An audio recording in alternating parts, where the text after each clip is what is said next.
Pada tanggal 7 Maret 2006, polisi di kota Ningbo menerima telepon yang agak mengejutkan dari rumah seorang kepala sekolah SMP setempat yang mengatakan bahwa mereka yakin telah menemukan tulang-tulang manusia di loteng rumahnya. Kepala sekolah itu, suaminya, dan anak laki-lakinya telah berusaha membuka paksa sebuah koper yang dia temukan di loteng. Dan betapa syoknya mereka ketika melihat di dalam koper itu terdapat satu set lengkap sepasang tulang kaki manusia. Petugas yang menerima telepon agak tidak percaya mendengar laporan itu dan kemudian pergi ke tempat kejadian untuk menyelidiki. Setibanya di sana, mereka ditunjukkan sebuah koper terkunci yang ditemukan di loteng dan telah dibuka paksa oleh suaminya. Begitu petugas melihat sendiri, mereka segera menyegel rumah dan memanggil tim investigasi untuk datang ke tempat kejadian. Mereka mulai menanyai kepala sekolah SMP tersebut untuk mencari tahu kronologis ditemukannya koper itu. Kepala sekolah itu mengatakan kepada polisi bahwa awalnya dia memutuskan untuk membersihkan seluruh rumahnya yang berlantai 3 di musim semi itu. Selama melakukan bersih-bersih, dia menyadari bahwa sudah lama sejak terakhir dia melihat ke dalam loteng lantai 3. Kira-kira setidaknya sudah 10 tahun sejak terakhir dia naik ke sana. Saat memasuki ruangan, bau yang cukup menyengat menusuk lubang hidungnya. Dia berpikir itu karena ruangan itu sudah terbengkalai selama bertahun-tahun. Jadi kemungkinan ada beberapa bangkai tikus atau hewan lain yang mati di dalam sana. Saat dia melihat sekeliling untuk mencari sumber bau, dia menemukan bau itu terasa lebih kuat di area dekat tumpukan busa. Dia mencari di bawah tumpukan dan menemukan keranjang cucian anyaman besar yang di dalamnya terdapat sebuah koper yang terkunci. Kepala sekolah itu tidak bisa membuka koper itu sendiri, jadi dia membawanya ke bawah untuk meminta bantuan suaminya. Kemudian suaminya dengan dibantu putranya berhasil membuka koper itu. Dan saat itulah mereka melihat sepasang tulang kaki manusia masih dengan potongan pakaian yang melekat. Saat penyelidik kemudian menggeledah loteng, ditemukan beberapa koper lagi di dalam keranjang. Setelah dibuka, koper-koper itu juga berisi tulang-tulang bagian tubuh yang lain. Segera, polisi berhasil mengumpulkan satu set kerangka manusia dengan pakaian lengkap. Bersamaan dengan itu, ditemukan juga barang-barang lainnya seperti kapak, kabel telepon, dan yang terpenting, kartu nama dan kartu identitas. Meskipun tidak ada jaminan kartu nama dan kartu identitas itu adalah milik jenazah yang ditemukan di loteng, tapi nama di kedua kartu itu cocok. Nama di kedua kartu itu adalah Hu Jianming. Ketika kepala sekolah dan suaminya ditanya apakah mereka mengenal seseorang dengan nama itu, mereka berdua terkejut. Mereka memberitahu polisi bahwa Hu Jianming pernah menjadi pacar dan ingin menikahi putri mereka, Xidan. Sejauh yang mereka ketahui, Hu Jianming telah pindah ke Guangzhou di Provinsi Guangdong yang terletak di selatan Cina beberapa tahun yang lalu untuk memulai bisnis. Menurut mereka, Hu Jianming telah berhasil menjalankan bisnisnya dan hidup sukses di sana. Polisi kemudian pergi mengunjungi keluarga Hu Jianming untuk menyelidiki apakah cerita ini benar. Keluarga Hu Jianming mendukung klaim tersebut. Orang tuanya mengatakan kepada polisi bahwa putra mereka berbisnis di Guangzhou dan cukup sukses di sana. Ketika polisi menanyakan kapan terakhir kali mereka melihat putra mereka tersebut, orang tuanya mengatakan bahwa mereka belum pernah melihatnya lagi sejak tahun 1996, satu dekade yang lalu. Polisi lalu bertanya, jika mereka tidak bertemu Hu Jianming selama 10 tahun, bagaimana mereka tahu apa yang dia lakukan atau di mana dia berada? Orang tuanya menjawab kepada polisi bahwa seseorang secara rutin selalu memberi informasi terbaru tentang keadaan putra mereka, meskipun di tahun-tahun terakhir ini semakin jarang. Ketika polisi bertanya siapa yang terus memberi mereka informasi tentang keadaan Hu Jianming, mereka mengatakan bahwa orang yang selalu mengabari mereka adalah mantan pacar sekaligus mantan tunangan putranya, Xidan. Sebelum meninggalkan rumah keluarga Hu Jianming, polisi mengambil sampel DNA keluarga tersebut untuk dibandingkan dengan sisa-sisa jenazah yang ditemukan di loteng. Segera setelah itu, dipastikan bahwa kerangka yang ditemukan adalah Hu Jianming, dan tersangka pembunuhnya adalah wanita yang dia yakini akan dinikahinya, Xu Dan. Hu Jianming dan Xu Dan pertama kali bertemu ketika mereka berdua masih siswa di SMP Tiantong. Kedua remaja itu saling jatuh cinta dan berpacaran. Namun sejak awal hubungan mereka menimbulkan masalah bagi orang tua Xu Dan.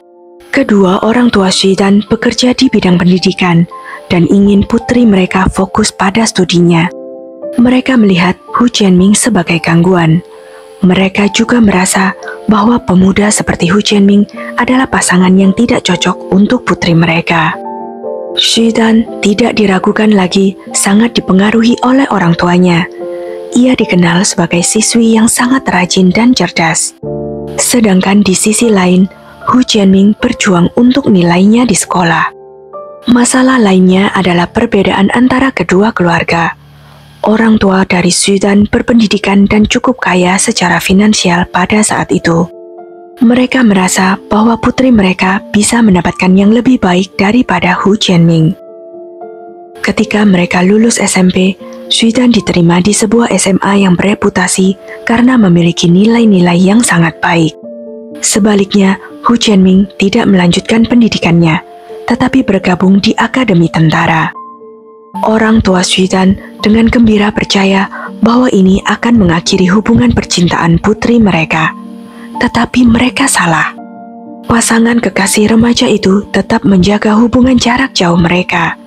Dan ketika bisa, Xu Dan akan pergi mengunjungi Hu Jianming di pangkalan dia ditempatkan. Beberapa tahun kemudian, Xu Dan lulus dari SMA dan melanjutkan kuliah. Ia mengikuti jejak keluarganya menjadi guru. Sementara itu, Hu Jianming setelah keluar dari militer, dia mulai bekerja di sebuah pabrik milik pamannya. Keduanya melanjutkan hubungan mereka meskipun orang tua Xu Dan tidak menyetujuinya.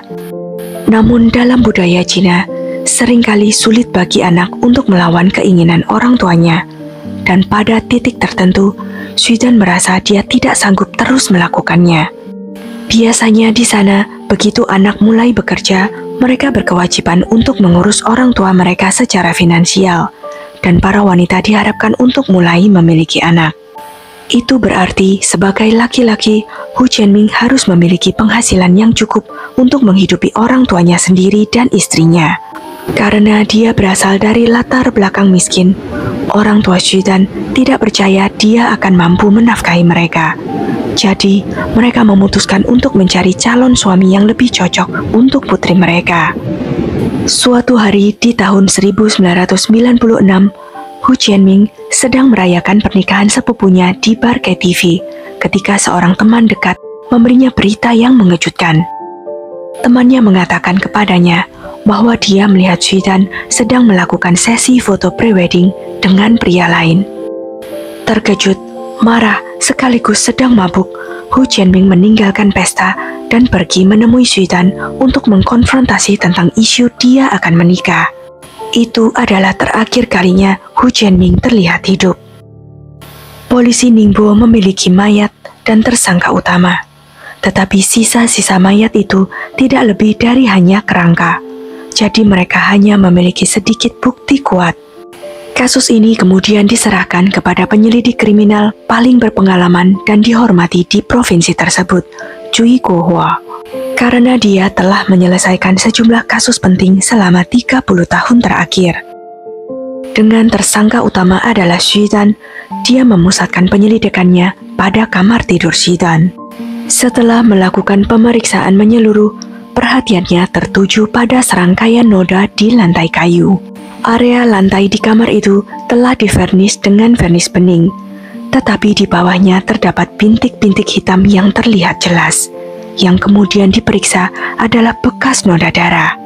Untungnya vernis itu malah mengawetkan bukti yang ada daripada menyembunyikannya. Noda darah tersebut kemudian dikonfirmasi sebagai milik Hu Jianming, menunjukkan bahwa ruangan kamar tidur Xu Dan adalah tempat kejahatan itu terjadi. Tetapi tetap saja ini bukan bukti bahwa Shudan adalah pelakunya. Dalam wawancara dengan polisi, ketika Shudan diberitahu penemuan kerangka di loteng, dia telah mengklaim bahwa dia tidak tahu bagaimana tulang-tulang mantan pacarnya bisa ada di sana. Cui Guohua tahu bahwa koper-koper itu belum dipindahkan sejak ditempatkan di sana, dan bau menyengat karena tubuh yang membusuk tercium jelas di area di mana kotak-kotak itu ditempatkan. Dia selanjutnya memeriksa sendiri tulang-tulang itu. Cui Guohua menemukan bahwa tulang-tulang itu tidak dipotong dengan rapi. Siapapun yang memotong-motong tubuh itu tidak mempunyai kekuatan yang besar untuk memotong tulang dalam satu kali tebasan. Ada banyak potongan dangkal dengan kedalaman sekitar 2 mm di sekelilingnya, di mana pelaku tersebut telah mencoba dan gagal untuk memisahkan bagian-bagian tubuh sebelum akhirnya berhasil. Hal ini menunjukkan bahwa Shudan kemungkinan besar adalah orang yang memotong-motong Hu Jianming, dikombinasikan dengan bukti bahwa hal itu terjadi di kamar tidurnya. Namun, asumsi itu tetap harus ditegakkan dengan menghilangkan kemungkinan bahwa ada orang lain yang melakukannya. Orang tua Shudan dicoret dari daftar tersangka, sebagian karena reputasi mereka di daerah tersebut, dan juga karena merekalah yang melaporkan penemuan tersebut. Jika tidak ada yang tahu bahwa Hu Jianming sudah mati, maka tidak ada alasan logis bagi orang tua Shudan untuk melaporkannya pada polisi. Sedangkan putra mereka masih terlalu kecil pada saat kejahatan terjadi. Sehingga Cui Guohua harus menyelidiki apakah ada kemungkinan orang lain yang telah memasuki rumah atau memiliki akses ke loteng. Orang tua Shudan tinggal bersama putranya di lantai 1, dan Shudan tinggal di lantai 2. Satu-satunya jalan masuk ke loteng adalah dari dalam rumah. Bukti-bukti yang telah mereka kumpulkan ditambah fakta bahwa dia telah berbohong tentang Hu Jianming berada di Guangzhou selama bertahun-tahun membuat mereka yakin bahwa Shudan tahu jauh lebih banyak dari yang dia klaim. Polisi lalu memutuskan untuk mewawancarainya secara resmi sebagai tersangka, dan yang sangat mereka butuhkan adalah pengakuan dari Shudan agar mereka memiliki bukti kuat. Mengingat kondisi jenazah yang bahkan tidak dapat diketahui penyebab kematiannya, polisi berharap bukti yang mereka sodorkan padanya akan membuatnya takut dan menceritakan kepada polisi apa yang terjadi. Saat interogasi itu, Shudan akhirnya memberikan pengakuannya. Dia mengatakan kepada polisi bahwa Hu Jianming datang menemuinya malam itu dan bertanya tentang foto pernikahannya. Shudan mengakui bahwa orang tuanya telah menekannya untuk menikah dengan pria lain, dan dia telah bertunangan selama setahun. Dalam keadaan mabuk dan marah, Hu Jianming memukulnya sebelum menyatakan bahwa dia akan bunuh diri. Shudan mengklaim bahwa kemudian Hu Jianming meminum pil tidur dalam jumlah besar dengan alkohol, lalu kemudian meninggal.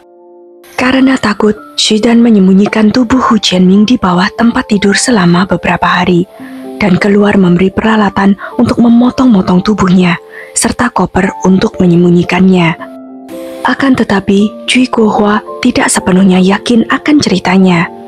Dia ragu bahwa seseorang seukuran Hu Jianming akan mati begitu cepat karena campuran obat tidur dan alkohol.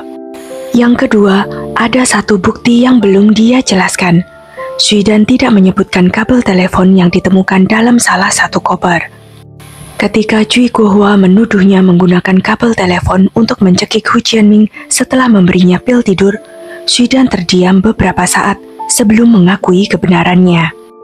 Setelah bertengkar dengan Hu Jianming, dia berhasil menenangkannya. Lalu dia pergi merebus air untuk diminum Hu Jianming. Namun karena khawatir Hu Jianming akan membeberkan hubungan mereka kepada tunangannya sehingga merusak reputasinya dan mengakhiri pertunangannya, dia membubuhkan obat tidur ke dalam air minum itu. Setelah Hu Jianming tertidur, dia menggunakan kabel telepon untuk mencekiknya sampai mati.